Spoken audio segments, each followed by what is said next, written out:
Alrighty, little update. So if you've got a 2009 Volkswagen GTI, so this is the Mark 5 GTI with the TSI motor, not the FSI. A lot of the Mark 5s had the FSI. So from 2007, 8.5 is when they switched to the TSI. If you got any of the FSIs, this will not work. But if you specifically have a TSI motor, then this is what you need to do. Instead of reusing these bolts for your valve cover gasket, which is not this guy, Rock Auto told me to get this, and this is for a FSI, you need to get this sealant right here. Here's the part number. I bought this and a whole bunch of bolts from my local Volkswagen dealership. If I can find those bolts, these bolts right here. You got to get brand new bolts because these will stretch. These will stretch, so you got to get new bolts. You got to get this if you're going to do the valve cover gasket. And in total, it cost me $163.72. It is actually cheaper if you buy it from the dealership than if you were to online, which is not always the case. So I'd recommend to do that. And so what you got to do is you got to pull off the fuel pump right here. So there's two bolts right there. 1, 2. A lot of the TSIs are the same. You got to pull this off. This is what do you call it? It's for the oil. It sits right here. You got to pull off these bolts. You got to pull off these clamps. You got to crack this open a little bit so you can get access to this piece right here that sits on top.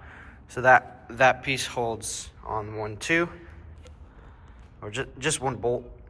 But you got to crack 2 more so you can kind of pry it open. You want to do these 22 bolts. So 1, 2, 3, 4, 5, 6, 7, 8, 9, 10, 11, 12. And make sure not to reuse them. The last person that reused these did not do a great job, so my motor was starting to leak. So reuse, or do not reuse the bolts, get new ones. And specifically for the FSIs, I'd recommend you gotta take this off, and I'd recommend to take off or undo some of these hoses. You don't have to, but you can. And yeah, it'll make the job a whole lot easier. And if you do it properly with the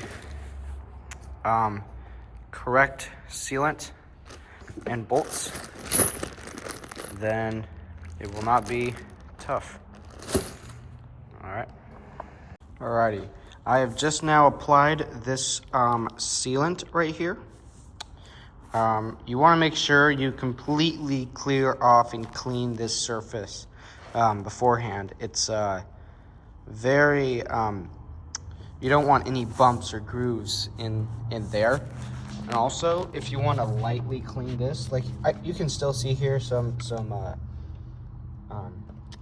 previous sealant, but I would highly recommend to clean off these and also these channels right here, so that you have a smoother surface when you apply this. And I wouldn't go lightly, but I wouldn't go overboard on this. You can see that it's still spilling out a little bit right there, but make sure you get a good amount of sealant on here before you apply it. Alrighty, so I just installed the timing cover. Now, one thing to point out is that when you put this on, there's going to be about that much of a gap, and you might think that it's not seated properly, but it actually is. And so what you want to do is you want to go, there's a certain torque sheet you want to follow, and so I'll link that in the description. But you want to go this row first, so that's 1, 2, 3, 4, 5, and then 6. And then what I like to do is do this bolt first and then this bolt that bolt, and then that bolt. And you go that bolt, that bolt, this bolt, this bolt. You want to go back and forth until you have all of them snug. And I would do 3 passes. I would do the first pass where you just seat them in properly, not tightened, and whatnot. And then I would tighten them a little for the second pass so that the sealant is spread properly. And then for the third pass, I would tighten them down for the final so that's nice and snug. And I would only tighten it. The torque spec is 8 Newton meters. So it's literally like that much. It's not much. Don't use a torque. I wouldn't use a torque torque wrench. I would just do it hand tight. Don't tighten it super tight. Literally only just like that much. So tight enough, but not too tight. And yeah, it should spread out perfectly. You should see a little bit come out of there. Again, use OEM parts because it is cheaper and it is the correct stuff. Alrighty, so I just installed everything back on the motor. I did not film the process of doing this, but make sure you let this rest for about 12 hours. I let this rest for, I think, around almost 20 hours, and you will find that it is still kind of goopy. You can see that right there, but this will harden when the car is turned on. Now remember, when you put this back on, this is the high pressure fuel pump, and this is kind of like I don't exactly know what this is, but it has some oil in it. This will drip out oil, and so you want to make sure when you're putting this on, you really tighten this. And when you take this off, it will drip oil, but all of this I recommend taking out. So this is for the fuel. Make sure not to tighten these too much, because then you might strip a bolt. And this I would recommend to take out. But once you have everything done, I would recommend to crank the motor a couple times and have it not turn on, so all the oil and fluids and whatnot get cycled and that the actual motor can get fuel. And then turn it on and make sure there's no leaks under the car. So that's just a tip that I have. This will leak fuel and you will smell fuel, but other than that, this is a timely project, but it's not super difficult to where you can't do it. I'm not a mechanic, but I recommend doing this yourself. Alrighty, I just got done installing everything back together.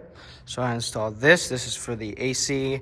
I installed some of the fuel lines, and I installed my intake. That's an aftermarket intake. It'll look a little different if you have a different Mark 5, because this is from CTS. But what I would recommend is, before you take this out for a drive, I would crank it over a couple times like this. So see here, put it in there,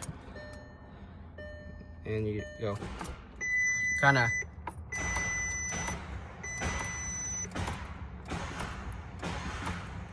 do that a couple times. And then once you do that, let it run for a little bit.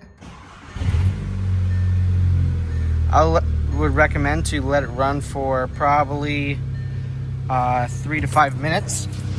And you really want to make sure to check for any leaks you might have.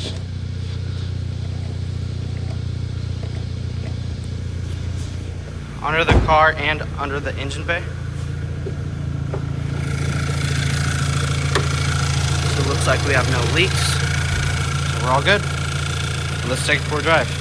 Once you're on the road, just make sure everything feels normal. It feels smooth, drives smooth. It's got no misfires. builds boost great, and looks like it's building temperature, and it's holding temperature pretty well. Would you look at that? I think we did a great job here.